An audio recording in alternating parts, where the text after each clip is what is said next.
Vesper is the director of the Kiva Center. That is the abbreviation for the Recovery Learning Community Center in Massachusetts in the United States. And the focus of his work is promoting wellness, promoting recovery through mutual support. He also worked as the director of ZIA, a Young Adult Access Center, and with different locations. And they have a lot of different topics and a lot of different activities, and I'm sure he's going to tell about what's going on there and all the experiences so that we can learn about this inspiring example from the United States. I first want to ask the mayor, and then are you going to stay or do you want to leave? You're staying for the keynote? There. So. Vesper Moore, ladies and gentlemen.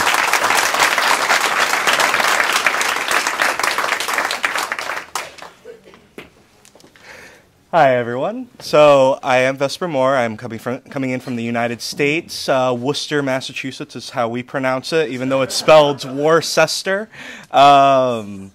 So just a few things to start off. As a community of healing at the Kiva Center, which is what we concentrate on, a completely peer-run, trauma-informed environment, vibrant with colors and lively for those who come in and those survivors who come in. The idea is that we like to see a fulfillment of wholeness. We like to see an opportunity for people who walk in. And what we most like to see is someone reclaiming their identity after so much has happened to them. And that's something that I see here at Nyaskun. And that's something that I see at the Kiva Center often. In order to build more communities of healing, I find that it's always important to understand that the light is not reached by going around the darkness, but by going through it, just as many of us have. How do we acknowledge that experience with one another and sit in the same space and understand that we don't have to pathologize our identities? We don't have to necessarily say, I am this person, this is my diagnosis, or this is my label, but more or less, who am I in my human experience and who am I in this world? How can I relate to another person, and how can we truly navigate systems with one another in building communities of healing, which is what I want to discuss with you all today. At the Kiva Center, something that we've done is we've been involved with the campaign for trauma-informed policy and practice, which is a national idea of putting in trauma-informed support and trauma-informed environments at the forefront of transforming different environments, and also putting it on a policy level and on a governmental level, on a law level. So the idea is that trauma-informed care being required in different environments, mutual support such as peer support and peer-run facilities being required in different states, and slowly but surely making that true. But how do we make that happen? We have to live the example. We have to show people that it truly works. Something that we do at the Kiva Center often is we have things that most people may not necessarily consider a form of treatment, but that's because it's not treatment. It is something completely different within itself. It's support, it's healing through different things, whether if it's through physical movement with things like Zumba, which is something that we do often, or a drum circle, which we participate in like once a week, or art, or just sitting in a space and sharing your emotions at the most authentic point in your life. We find ways to empathetically relate to one another, and we have a culture to it. One of these pieces of culture is that when building a trauma-informed environment, when building healing spaces, we look to language and we look to behavior. One thing that we do as far as languages is that we try to use language that we use to minimize harm, a harm reduction approach, if you will. If we are born into a society that innately has harm in it, there is not necessarily a way to prevent or intervene. Intervene would take away the autonomy of the person, and to prevent can be an intention, but not something we can always do. So we find that by reducing harm through different approaches, by being able to openly discuss in a healing space what we have going on as authentic as possible, and avoiding what necessarily can be considered a societal taboo, we find ways to connect with one another authentically and truly in ways that we can't throughout different points in society. I find that to be one of the most important pieces. But another important piece is that people can just get up on stage and have a moment at karaoke open mic, which we hold every Friday. Or people can just walk in through the door and share some of their darkest moments. There is no delineation, there is no structure that is going to hold that in place. It is a structure that is almost structureless. And the ideal behind that is that people can grow in a space openly if it is not defined for them.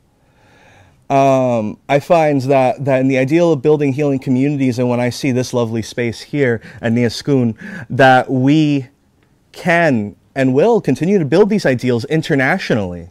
I mean, that's why we're all here, right? We want to build those ideals internationally.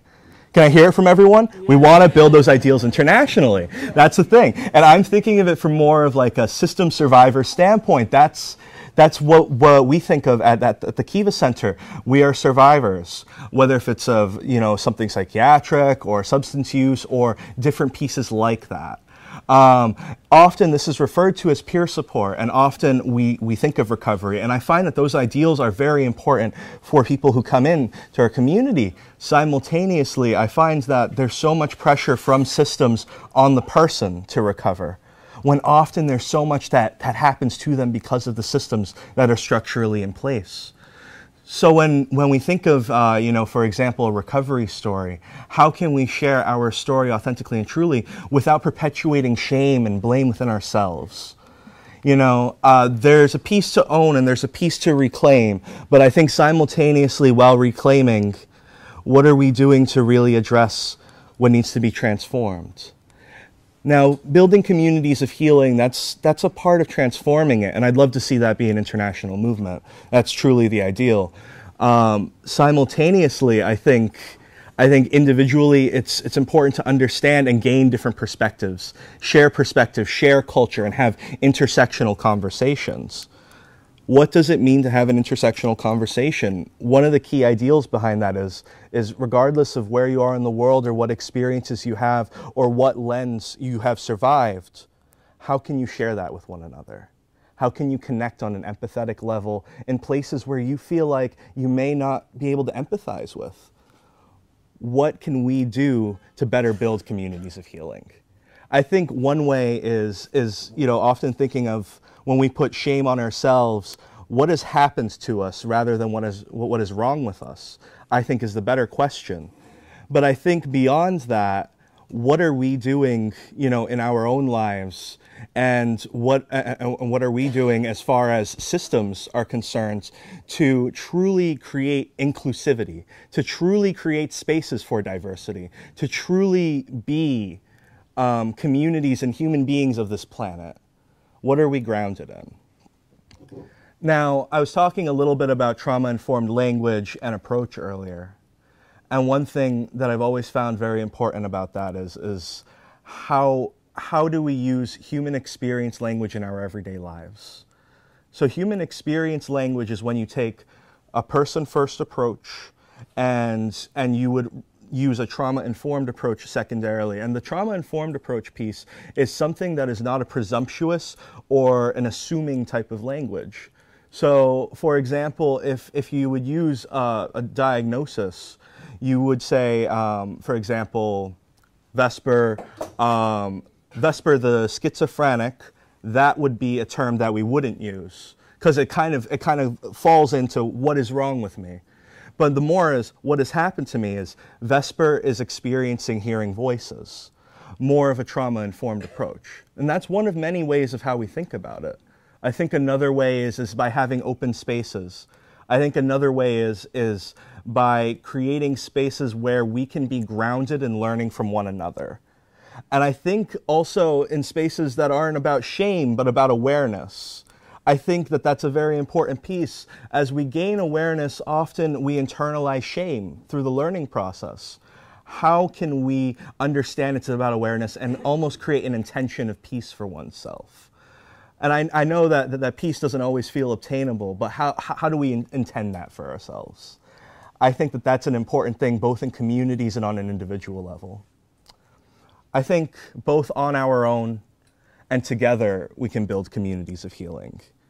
And I think when I see this community, I see it growing. And I see a growing concept that is flourishing, that is largely being recognized, and something that is truly the future of how systems will operate when reconnecting human beings to one another in community and relationship and love and connection. I find that this is truly the path through the darkness when reaching the light. I find that as survivors, we can do so much more. And I think by sharing our stories, being authentic with one another, and understanding that we're not here to necessarily take away the quality of those stories or the quality of those connections, but actually to authentically sit with those stories and choose when is best and when we would like to connect. I think that those are pieces for us as human beings on this planet that are very important to consider. I also think on a policy level and on a research level, there are different things that we can do as far as peer support is concerned internationally. We can look into, how these connections in different environments are truly improving the quality of life for people. We can truly look at how different policies incorporated in different spaces with people authentically sharing their experiences, empathizing with one another, and having a diverse form of sharing could be well in every environment, not just peer support environments, but I find every environment. How can we promote peer support in everyday life? How can we promote these ideals? When I think of a community of healing, I think it applies to everyone. I think everyone has a life interruption, a trauma, something that occurs in our life. And who are we to divide or decide? But I think rather the option should be available for every person, regardless of their backgrounds, regardless of where they come from. I think the door should always be open. And with that, I would like to also have you all think of how, given your culture or the country you're coming from, what are the barriers that may be keeping you from this? What are the exact ideals? What may be aimed for on a systematic level? What may your government need as far as moving forward? I would also like you all to consider, how can you move towards those directions? And who is the right person to speak to? I think we could do with more researchers and policymakers with lived experience. That's the truth of the matter. I think we could have more folks who are willing to be open about this. And the way to do that is to have environments that reduce shame.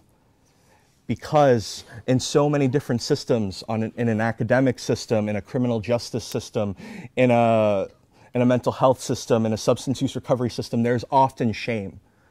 And if you can move forward from the shame, then there's a way in which everyone will be willing to be open about what it truly is. It's a human experience, regardless of the label.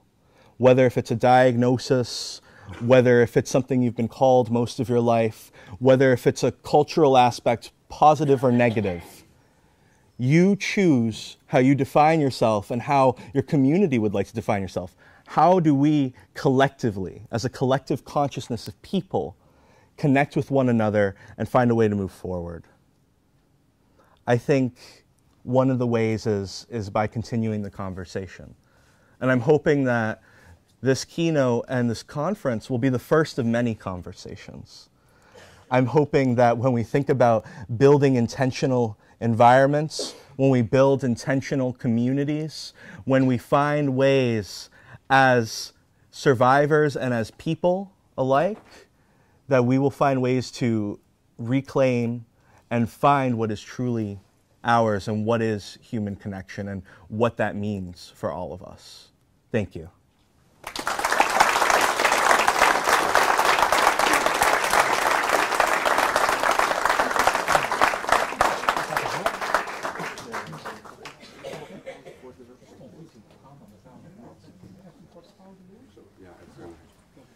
Thank you very much, Vesper, for your very inspiring presentation. Maybe someone has a question for you. Yes. We have time for some questions. It's not just a question, it's a compliment. Like a person like your age, that you already have that much knowledge with the experience in what happens to all of us. So therefore, I like to share my respect to you. Okay? Thank you.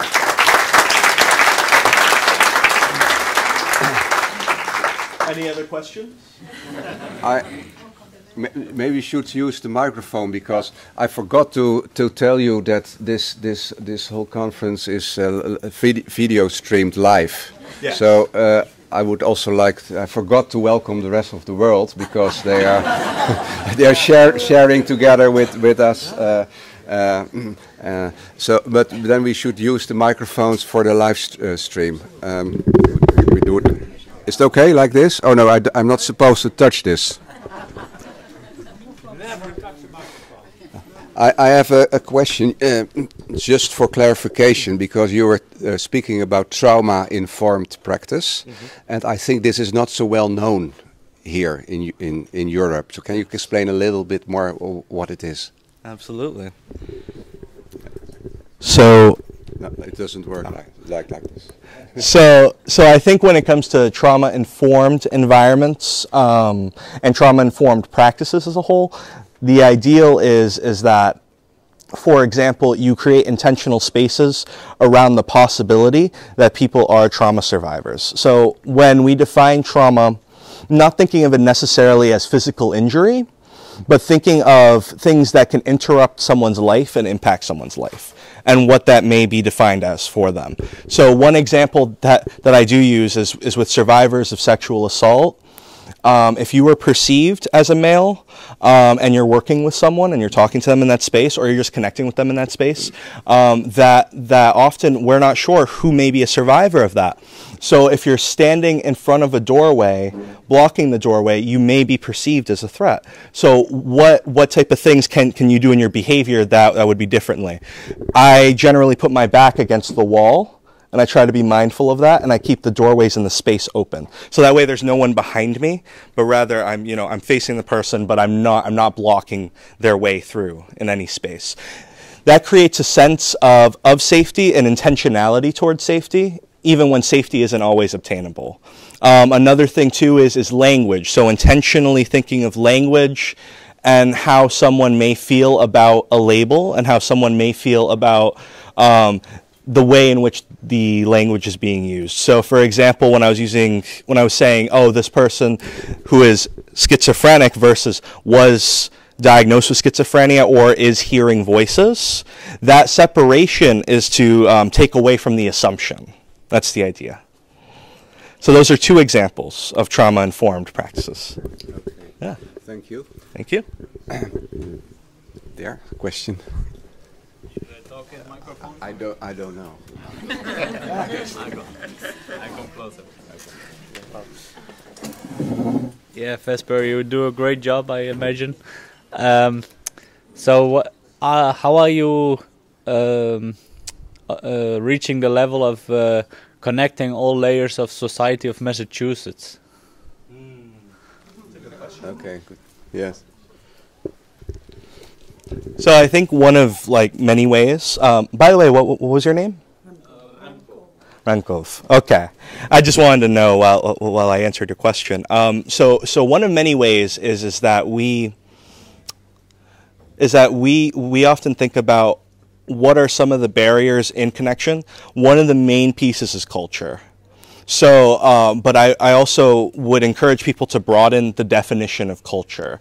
So culture meaning shared values and shared ideals of a community of people, not necessarily where you are in the world or what that looks like. So when you think of those shared ideals, so for example, people living without a home, people are often referred to as homeless, they can have a culture. People who are deaf and hard of hearing can also have a culture. People people of color can have a culture, people from different regions of the world can have a culture. So one of the things that we do in Massachusetts is that we often try to learn about the culture after learning about ourselves. So learning about the culture, learning about ourselves, and then wondering what biases do I carry? What type of prejudgments do I have in my mind? Acknowledging them and being forward about them. Talking a little bit about the ways in which we were raised and trying to approach things with a new lens. That's the ideal. All right? I hope that answered your question. I have another question. Your center, the Kiva Center, is completely peer-run. Yes. So only run by people with lived experiences. How do you feel about the role of professionals? Because we have also many professionals here, mental health care professionals, different disciplines. Are they in any way connected, or are they outside of your center, and do you think they have to stay outside also? All right. So, I mean, for me, I also like to think that there is no delineation, no separation between peer support and a professional role. To my understanding, where we are, peer support is a professional role, and we're constantly trying to increase that. It's a role that's often oppressed because of how people think of the role and think of lived experience and think of labels. I also think that peer support should often exist on its own in a community setting, because I think that that's where it can authentically happen the most. But I think that there's also an importance to peer specialists and peer supporters alike having representation of some kind within the system, or at least voices within systems. So that way, both on the inside and both on the outside, there are voices of people who are survivors of different experiences. Oh, oh, you have your yes. microphone. Oh, apparently. It's so small, I didn't see it. No problem. I can use this one. Thank you. Oh, that works. Okay. So when thinking about things in that sense, you're thinking of how as someone with lived experience can I share these different elements. And also, us being a peer-run organization, we have peer directors like myself, we have peer administrators on different levels, we have peer researchers, we have peers working in different roles that aren't just singularly support, but they have experience of some kind in their own lives that makes them passionate about the work. So I think for a peer-run organization, it's just understanding who is willing to share some of those experiences. And how do you define those experiences as a survivor and as someone who is often defined as in recovery? And the okay. I'll just come to you, Edo. Yeah, and are the peer workers paid? Is it paid jobs, or is it completely voluntary? Yes. They are paid jobs. I think peer supporters aren't always paid well. It depends on the state and where, at least in the United States, folks are working in. But I find that they are slowly becoming better paid jobs. But for the longest time, because of how it was approached, you could often get someone who would be willing to volunteer for the role, or someone who could do this. And I feel like the reason why that happens is that you have someone who can be in a desperate situation, who has been oppressed, and who is willing to find work by any means, so you can pay them any sum and they would work. However, we are slowly finding ways to pay peer support workers more and more in the United States. Yeah. Therefore, you need the collaboration of local governments or funds, or yeah, local governments, funds, an international network. You know, people joining together. It's not yet part of the system. Not yet part of the system. Yes. Okay. Edo, I have two questions here. Could you please send it? This is Edo Paardenkoper, and he is a very famous peer expert in the Netherlands. And last year he won the prize for human rights. Yeah, great. Thank you. You talked earlier about the system Yes. which we have to address, I guess, Yeah. because many of our grievances, many of our problems exist because of the system which oppresses us, which hinders us, which makes us not being living persons, connecting to each other. But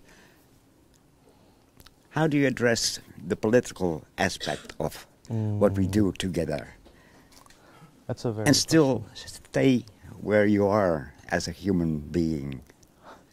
That's a very good question. Thank you, Edo.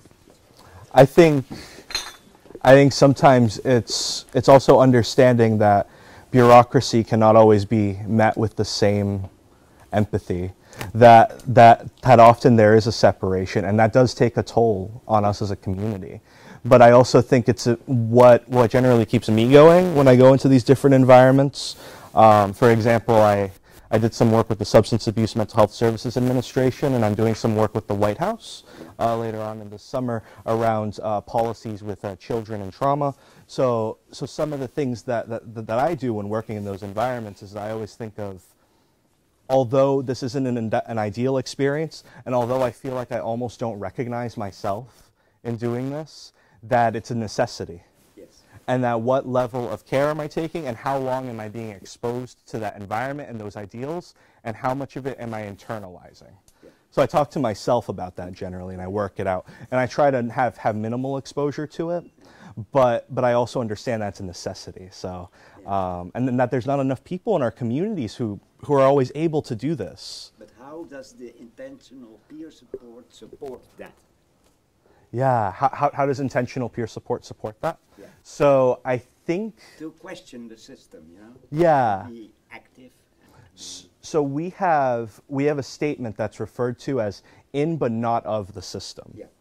As peer specialists. And that ideal means that often we're working within, but we are not of or a part of it. We are people who work for the community, and the community always. That is our ideal. We work for the people. We are people working for the people. In and with. In and with, yes. With and not for, too. We won't speak over someone else's voice. We will be there with them. We'll never decide to speak for someone, right? We're going to intend to help their voice be amplified, help them grow as a person. We're not going to overshadow them as we've been overshadowed, you know? Last question, because then the time. If your name? My name is Marek. My question from Czech Republic. Marek Yes. from Czech Republic. My question is, and also compliments to your, grasp of things and knowledge. My question is regarding professionalizing peer work. Isn't there a certain value in not being a professional with the authentic sharing of experience? And you see what I mean. So how do you reconcile, the authentic contact with clients and really creeping in of the professional role, if you see what I mean? Yeah, it's a well-known tension. Yeah. I think the truth of peer support is that it came from a lot of survivor movements, people who wanted to create their own services. And unfortunately, through that process, peer support has been co-opted. So when you think of peer support as a whole, it is technically something that has now been crafted and redesigned by systems. That's the truth of the matter. But it's thinking of what level of sacrifice within that role are we willing to continue the systematic change in the ideal. It's hard to have the in but not of. Often I find peer support is within. So one of the values of having the professional roles, right, is that we can go inside of institutions where members of our community and our culture are often contained. We can support them and help them come out in some sense. We can advocate with them.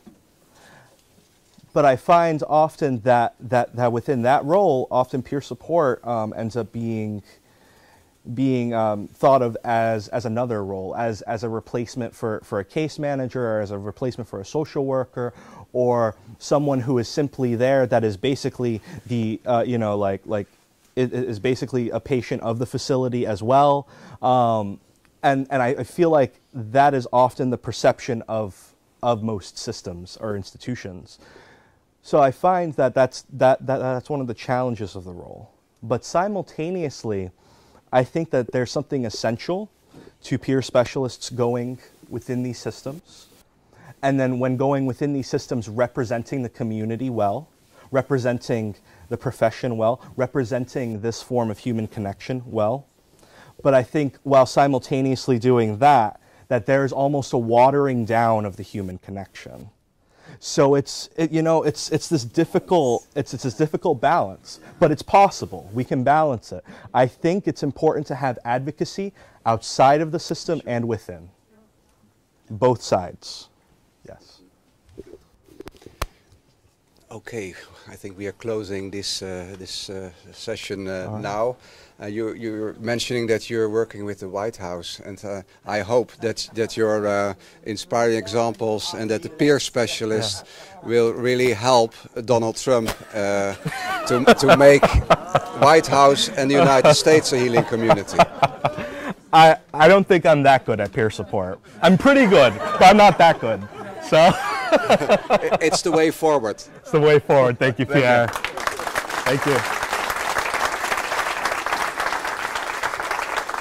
Thank you. We will have a 15 minutes break now, Dirk. Is it okay? Yes, if you can keep it sharp. We're right on schedule and we like to keep it that way. Yes. 15 minutes. 15 minutes coffee break, and then we have a plenary workshop here again. Thank you. Pleasure.